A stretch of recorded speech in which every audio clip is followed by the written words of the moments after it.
네, 안녕하세요. 이기영 세무사입니다. 오늘은 상속에 대해서 간단하게 설명을 드리려고 합니다. 상속에 대한 정의, 상속세 신고 과정, 내용, 세금 플로우 이런 것들은 되게 많은 컨텐츠들이 다뤄지고 있기 때문에 저는 그런 것보다는 약간의 특이 케이스에 대해서 설명을 드리려고 합니다. 제가 수많은 상속세 상담을 하면서 느끼는 거는 이 상속이라는 게 마냥 좋은 건 아니구나 라는 점입니다. 사실 엄청 부러웠거든요. 부모님한테 뭔가를 물려받는다는 게. 이게 형제분들이라든가 다른 분 가족분들끼리 사이좋게 분할협의서를 들고 오셔서 상속세 신고를 요청하시면 화기애애합니다. 그리고 저 역시도 이 절세만 포인트를 두기 때문에 신고가 굉장히 무난해지고요. 근데 문제는 뭐냐면 바로 이 사이가 안 좋아져서 오는 경우입니다. 유류분 청구 소송이라든가 그 밖에 뭐 특별 수익을 주장하면서 소송이 들어오는 케이스들인데요. 이런 경우는 제가 절세만 목적을 두고 이렇게 신고를 할 수 있는 게 아니고 사전증여라든가 추정상속재산이라든가 이런 부분을 조금 더 디테일하게 검토를 해야 되는 그런 조금 애로사항이 있어요. 그리고 또 한 가지가 뭐냐면은 물론 상속세 원스톱 서비스로 개략적인 고인의 재산을 알 수는 있지만 이게 상속세 원스톱으로 드러나지 않는 재산들이 있습니다. 크게 예를 들면은 어머님께서 임대를 오셨어요. 그러면은 어머님이 전세보증금을 받으셨을 거 아니에요. 근데 이게 계약서가 자녀가 갖고 있지 않으면 이거는 상속세 원스톱 서비스에서 나오지 않아요.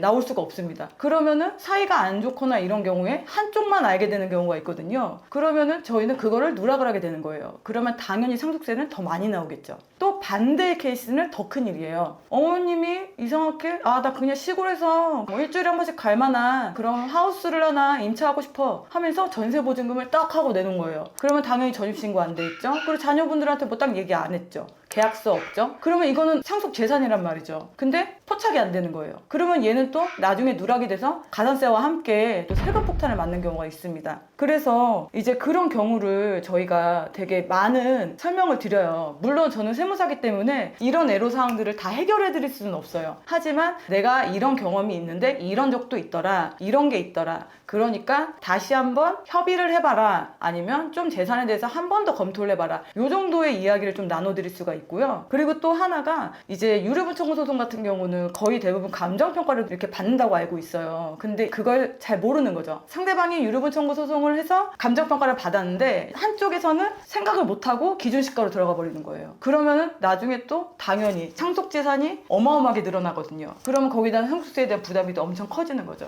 이런 식의 모든 케이스들을 다 설명을 해드려야 되는 또 그런 슬픔이 있고 또 이제 아무래도 가족과 사이가 안 좋은 것만큼 슬픈 게 없잖아요. 그거에 대한 위안도 해드리고 이런저런 내용들이 있습니다. 그래서 상속세 신고를 하실 때는 우선 첫 번째로 상속 재산에 대해서 철저한 판단이 필요하시고요. 두 번째는 웬만하면 형제분들과 협의를 하세요. 그게 가장 좋습니다. 그리고 세 번째, 그게 만약에 안 된다면은 내용 증명을 보내거나 이런 식으로 해서 네가 알고 있는 재산에 대해서 같이 공유를 하자는 그런 이제 법적 제스처를 취하시는 것도 하나의 방법인 것 같습니다. 제가 지금까지 내용을 굉장히 간단하게 설명을 드린 거지만요. 이게 실무로 들어가면은 엄청나게 복잡합니다. 애로사항도 어마어마하고요. 그래서 이러한 시행착오를 줄여드리거나 최소화시키려면은 반드시 전문가와 상의를 하셔야 합니다. 세무사든 변호사든 뭐 법무사든 그 외 전문가들과 반드시 상의를 하셔야 되고요. 그 전문가들을 대상 선정을 하실 때 꼭 이쪽에 경험이 많으신지 내 케이스에 대해 경험이 많으신지를 반드시 꼭 확인을 해보셔야 합니다. 단순히 수수료가 저렴하다는 이유로 태기를 하시는 거는 저는 굉장히 반대를 하고 싶습니다. 이기영 세무사였습니다. 감사합니다.